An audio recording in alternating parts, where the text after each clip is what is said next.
እንዴት አደራችሁ? ሃፒ ቅዳሜ። ዛሬ በጣም ይበርዳል። እንግዲህ አንዴ ወጥቼ ነበረ። በዲግሪ ፋሬንሃይት 15 ዲግሪ ነው፣ በዲግሪ ሴንቲግሬድ -9 ከዜሮ በታች እና እንግዲህ እዚሁ ቤት አካባቢ ስለምንውል እስቲ አንድ ነገር ሼር ላድርግ። ከዚህ በፊት በ2013 አንድ ግጥም ቢጤ የአቤሴሎምና የዳዊትን ሁኔታ ጽፌ ነበር።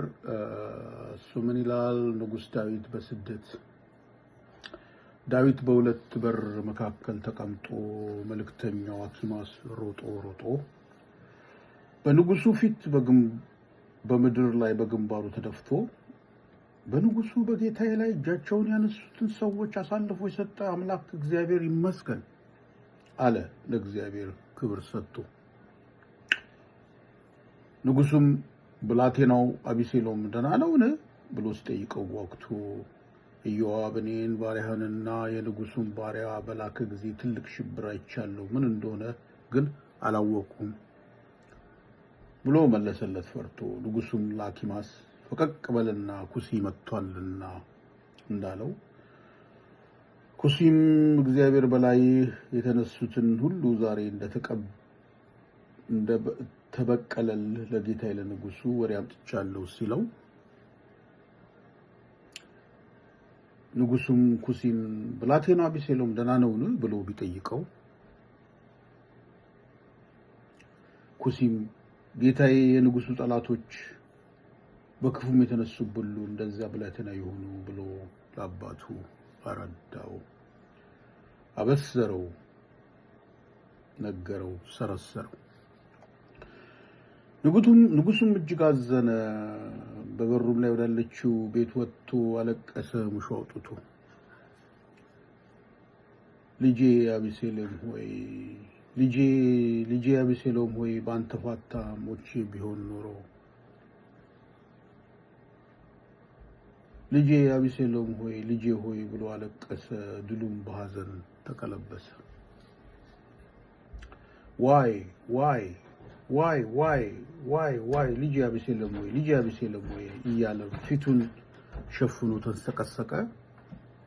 ድሉም በሐዘን አለቀ ይላል። ፍራይዴ ዲሴምበር 23 2013 ነው።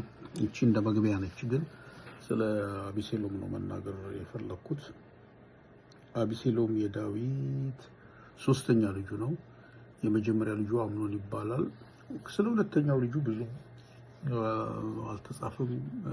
እንግዲህ ሶስተኛው ልጁ አቤሴሎም ነው። አቤሴሎም ማለት እግዚአብሔር ሰላም ነው። እንግዲህ አብና ሻሎም የሚለው ቃል አንድ ላይ ተደርጎ ነው።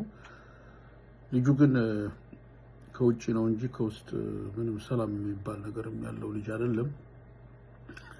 ልክ ማቀው አደረኩት አይደለም። ኤኒሃው መጽሐፍ ቅዱስ በጣም ስለ ውበቱ በጣም ያደንቀዋል። ጸጉሩ ራሱ ምንም ነውር የለበትም ነው የሚለው። እንዲሁም ቃሉ እንግዲህ ነውር ማለት እንግዲህ መልኩ ያምር ነበር በጣም በቃ he was glorious ማለት ነው። ማራኪ ነበር ማለት ነው። እና ጸጉሩ ራሱ በመንግስት በሚቆረጥበት ጊዜ በመንግስት ሚዛን የሆነ ያህል ስቅል ሊሆን ነበር ይላል እንግዲህ። እና እሱም በጣም በውበቱም የሚሞካም አይነት ነገር ነው በጸጉሩም ጭምር። እና እንግዲህ የዳዊት እንደ ሰው ድክመት አለበት። ከድክመቶቹ መካከል አንዱ በልጆቹ ላይ የነበረው ኢንፍሉዌንስ ነው። ምክንያቱም በምታያቸው ጊዜ ልጆቹ የማይሆን ነገር ሲያደርጉ ታያቸዋላችሁ። አምኖን ለምሳሌ የአቤሴሎምን እህት ወደድኳት ብሎ ያንን ሁሉ ሜስ ፈጠረ እና ለሱም መጥፋት ሆነበት። እንደ በኩር ልጅነቱ የዙፋን ተረካቢ የነበረው ሁሉ ከንቱ ቀረ ማለት ነው። እና በዚህ ቅም ያዘበት የራሱ ወንድም እንግዲህ የአባቱ ልጅ ነው አቤሴሎምን የገደለው። አቤሴሎም እንግዲህ ሁለት አይነት ነገር ነው አኮምፕሊሽ ያደረገው። አንደኛው የእህቱን በደል ተበቀለ፣ ሁለተኛ ደግሞ ለዙፋኑ የሚሆነውን ነገር መንገድ ጠረገ ማለት ነው። እና ግን በክፋት ስለሆነ ምንም አልጠቀመውም። እሱም ሸሽቶ ሌላ ሀገር ሄደ። ሌላ ሀገር ከሄደ በኋላ እንደገና ዳዊት በጣም ተቆጥቶ ነበር። እንግዲህ ኢሚዲየትሊ ቢሆን ኖሮ ሊገደል የሚችል ነበረ። አይ ዶንት ኖ አይ ሪሊ ዳውት ግን ከዳዊት ባህሪ ቢሆንም ግን ሸሽቶ ሄዶ ነበርና ወደ እናቱ ሀገር። ከዛ በኋላ እንደገና ደግሞ ተመልሶ መጣ ማለት ነው ከ4 ዓመት በኋላ እና ይቅርታ ተደረገለት። ከዛ አሁንም አላረፈም። አደባባይ ሆኖ የሰዎችን ልብ መስረቅ ጀመረ ማለት ነው። ልክ ንጉሱ ጋር ደርሰው ሲገቡ መቼም ፍርድ አንዱ ይደሰታል፣ አንዱ ይከፋል። የታወቀ ነገር ነው እንግዲህ በሚፈረድበት ጊዜ ማንም ሰው ቢሆን ይገባኛል የሚል ብዙ ሰው የለም። በጣም ኤክስትሪም ሬር ሁላችንም ብንሆን ቢሆንም እኮ ምናምን ላጥፍተንም ቢሆን በቃ ሰውም ገሎ ቢሆን ያ ሰውዬ ምክንያት ነው ይፈልገውና ስለዚህ እነዛን ሰዎች አደባባይ ሲመጡ እየጠበቀ ወይኔ እኔ እኮ በይሁዳ ላይ በእስራኤል ላይ ብነግስ ኖሮ ቅን ፈርድ ነበር እያለ የሰውን ልብ ሰለበ። ከዛ በኋላ አቤሴሎም እንግዲህ ነጋሪትን አስጎስሞ በቃ በነገሰ ብሎ በኬብሮን ነው መሰለኝ፣ ምክንያቱም ኢየሩሳሌም ዳዊት አባቱ አለ ብሎ ነገሰ። ዳዊት ግን በዛን ወቅት ሁኔታው በጣም ከባድ ስለነበር እንግዲህ ሸሽቶ አመለጠ ማለት ነው። እና እሱ ሌሎች ናቸው እንግዲህ የተዋጉለት እነ ኢዮአብ ማለት ነው። እነሱም ገና ሰልፍ በሚያሳዩበት ጊዜ በጣም ነው የሚገርመኝ የዳዊት ኔቸር። አይዟችሁ ብሎ በሚለካቸው ጊዜ ለብላቴናው ለአቤሴሎም ምህረት አድርጉለታል፣ አትግደሉት ማለት ነው። ነገር ግን አቤሴሎም እጅግ በጣም ሲዋጋ እያለ እንግዲህ ያው አኪጦፌል ምናምን የሚባል የተለያዩ ታሪኮች አሉ። በምክር ቸክሎ ተዋጋና ያው ተሸነፈ። ግን በጣም ከፍተኛ የሆነ ደን ስለነበረበት በአህያው ላይ እየሄደ እያለ በዛ የሚመካበት ጸጉሩ ደኑ ላይ ተጠቅጥቆ በሰማይና በምድር መካከል ተንጠለጠለ ይላል። ከዛ በኋላ ያው እንግዲህ ኢዮአብ ገደለው እና እዚህ ጋር እነዚህ የመጡት ሰዎች ሂድና ለንጉሱ ንገረው ብሎ በሚለው ጊዜ መጀመሪያ ያለው ሄደ። ሁለተኛው ግን እኔም ካልሄድኩ አለ። ከዛ ኢዮአብ እንደ ንጉስ ልጅ ሞቷል እኮ ምን ነው ይሄን ነገር ለወሬ ያለ ብሎ ቢለውም ነው ሊሄድ ብሎ እንግዲህ እየሮጠ ሄደና ተናገረና የመጀመሪያው በጣም እንግዲህ ስሜቱን ስለሚያውቅ ለዳዊት አልነገረውም። እኔ አላየሁም አለ። አይቷል፣ ፈርቶ ነው እንግዲህ። ያኛው ግን ተናገረና ዳዊት ግን ምርር ብሎ አለቀሰ። እንግዲህ ስፒሪቹዋላይዝ ማድረግ ይቻላል።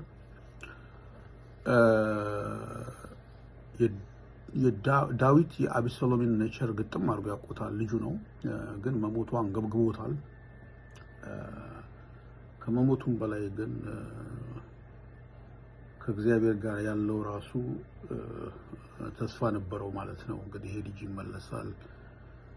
እንግዲህ ልጁ ነው የዙፋኑ ወራሽ ነው ብሎም እንትን አድርጎትም ሊሆን ይችላል፣ አላውቅም። እንግዲህ ያው አምኖን ከሞተ በኋላ ስለ ሁለተኛው ልጅ አይነገርም፣ እንዴት እንደሆነ አልገባኝም። አንዴ ብቻ የተጠቀሰው እና ጣፋንታው በዚህ ሁኔታ ማለቁ በጣም አንገብግቦታል። ለዚህ ነው ልጅ አቤሴሎም ወይ ምን ነው እኔ በአንተ ፋንታ ሞቼ ቢሆን ነበር አለ። እንዲሁም የዛን ቀን እስራኤላውያን ያሸነፉት ማሸነፍ ራሱ ውርደት ሆኖ ሾከክ ብለው ገቡ። ንጉሱ አልቅሷል ሲባል ጊዜ ከዛ ነው ኢዮአብ እንግዲህ ወቅሶ አስደንግጦት ወቅሶት ከዛ በኋላ ውጪ ተቀምጦ ገና እንትን ያለው። ከዚህ ጋር በተያያዘ ግን ከቤርሳቤ የተወለደው ልጅ በታመመ ጊዜ ዳዊት መሬት ላይ ተኝቶ ምግብ አልበላም ብሎ በጣም አስቸግሮ ነበረ። ጌታ ይምረዋል በማለት ማለት ነው፣ ምንም እንኳን ነብዩ ናታን ይሞታል በማለት ቢነግረው። ነገር ግን ልክ ሲንሾካሾኩ ምን ነው ሲለ ሞቱን አወቀና ልጁ ሞተ እንዴ ብሎ ሲነግራቸው ሲሉት ጊዜ ብሎ ታጥቦ እግዚአብሔር ጋር ሰገደና ምግብንም አቅርቡልኝ ብሎ በላ ይላል። እና ይሄን ነገር ያደረከው ምንድነው ሲሉት ጊዜ በቃ አንድ ጊዜ እሱ ነገር ሆኗል፣ ግን አንዲት ቃል ተናግሯልና እሱ ምን አለ እኔ ወደ እሱ ሄዳለሁ እንጂ እሱ ወደ እኔ አይመጣም ማለት እርግጥ በተለምዶ በሚተረጉምበት ጊዜ እኔ መሞታለሁ በቃ ካሁን በኋላ የማድረገው የሚመልሰው ነገር የለም ማለት ነው። ሀዊበር አንዳንዶች ምን ሴንስ ይሰጣል እሱ በቃ ይሄ በቃ ወደ ጌታ ሄዷል እንደማለት ነው እንግዲህ እና ነፍሱ አርፏል። ስለዚህ ምንም የሚያሳስበኝ ነገር የለም። በጣም ትንሽ ስለሆነ በጣም አላዘንም ማለት አይደለም። ግን እዚህ ጋር አቤሴሎም መሞቱ በጣም አንገብግቦታል። ኤኒሃው እንደ አቤሴሎም ከመሆን እግዚአብሔር ይጠብቀን። የንጉስ ልጅ ሆኖ ማለት ቢታገስ ኖሮ እንግዲህ ቢታገስ ኖሮ ዙፋኑ እሱ ነበረ። ምክንያቱም ሶስተኛ የመጀመሪያው ልጅ አምኖን ሞተ፣ ግን ተከታይ ግን ያው በእንትን በምንድነው እሱ በሸፍጥና በችኮላ ነው እንግዲህ ለመውሰድ የፈለገው፣ ግን መጥፊያ ሆነ ማለት ነው። ከዚህ ነገር እግዚአብሔር ይሰውርን እና እንግዲህ በዚች አጋጣሚ ያው ቤት ስለተቀመጥኩኝ እቺ ነገር እንግዲህ ሼር ላድርግ ብዬ ነው። የእግዚአብሔር ስም የተባረከ ይሁን። ለማንኛውም በጸሎት እንዝጋ። እግዚአብሔር አባታችንና አምላካችን በጌታ በኢየሱስ ክርስቶስ ስም እጅግ አድርገን እናመሰግናለን። ጌታ እግዚአብሔር አምላካችን ሆይ እናከብርሃለን፣ እንወድሃለን። ጌታ እግዚአብሔር አምላካችን ሆይ በዚች ደግሞ ሰከንድ እስትንፋሳችን በእኛ ውስጥ እንዲኖር ስላደረግክ እናመሰግናለን። ጌታ እግዚአብሔር አምላካችን ኑሯችን ህይወታችንን ሁሉ ደግሞ በአግባብ እንድንጠቀም ለአንተ ወንጌል፣ ለአንተ ክብር፣ ለአንተ ለልጅህ ንጉስነት በማወጅ እንድንኖር እንድትረዳን እንለምናለን። ጌታ እግዚአብሔር አምላካችን የሰሞኑን ያለው የቅዝቃዜው ያ ወቅቶች መፈራረቃቸው በጣም ደስ ይላል፣ ያምራል።